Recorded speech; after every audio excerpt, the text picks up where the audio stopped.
এখানে যারা মেহেন্দিগঞ্জে ছিলেন এমন ব্যক্তিরাও রয়েছেন দায়িত্বশীল।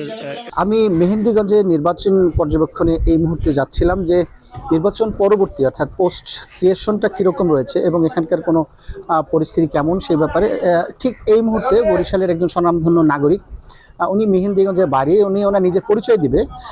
উনি এইমাত্র ফিরলেন। ওনার কাছে জানতে চাই যে মেহেন্দিগঞ্জের নির্বাচন কেমন হয়েছে এবং নির্বাচন পরবর্তী পরিবেশটা কেমন রয়েছে, আপনি যদি একটু কথা বলতেন। আমি মোহাম্মদ আব্দুল মালেক, পেশায় আইনজীবী। আমার বাড়ি মেহেন্দিগঞ্জ উপজেলার জাঙ্গালিয়া ইউনিয়নে এবং আমি নিজের ভোট আমার ওই ইউনিয়নই আমিরগঞ্জ ওয়ার্ডের। আমি গত দুদিন ধরেই এলাকায় সাধারণ মানুষ হিসাবে ভোট দেওয়ার উদ্দেশ্যে গিয়েছিলাম। ত্রয়োদশ জাতীয় সংসদ নির্বাচন আমাদের বাংলাদেশের ইতিহাস এবং আমার ছোটোবেলা থেকে যতগুলো নির্বাচন দেখেছি তার চেয়ে সবচেয়ে শান্তিপূর্ণ এবং সৌহার্দ্যপূর্ণ পরিবেশে এই নির্বাচন অনুষ্ঠিত হয়।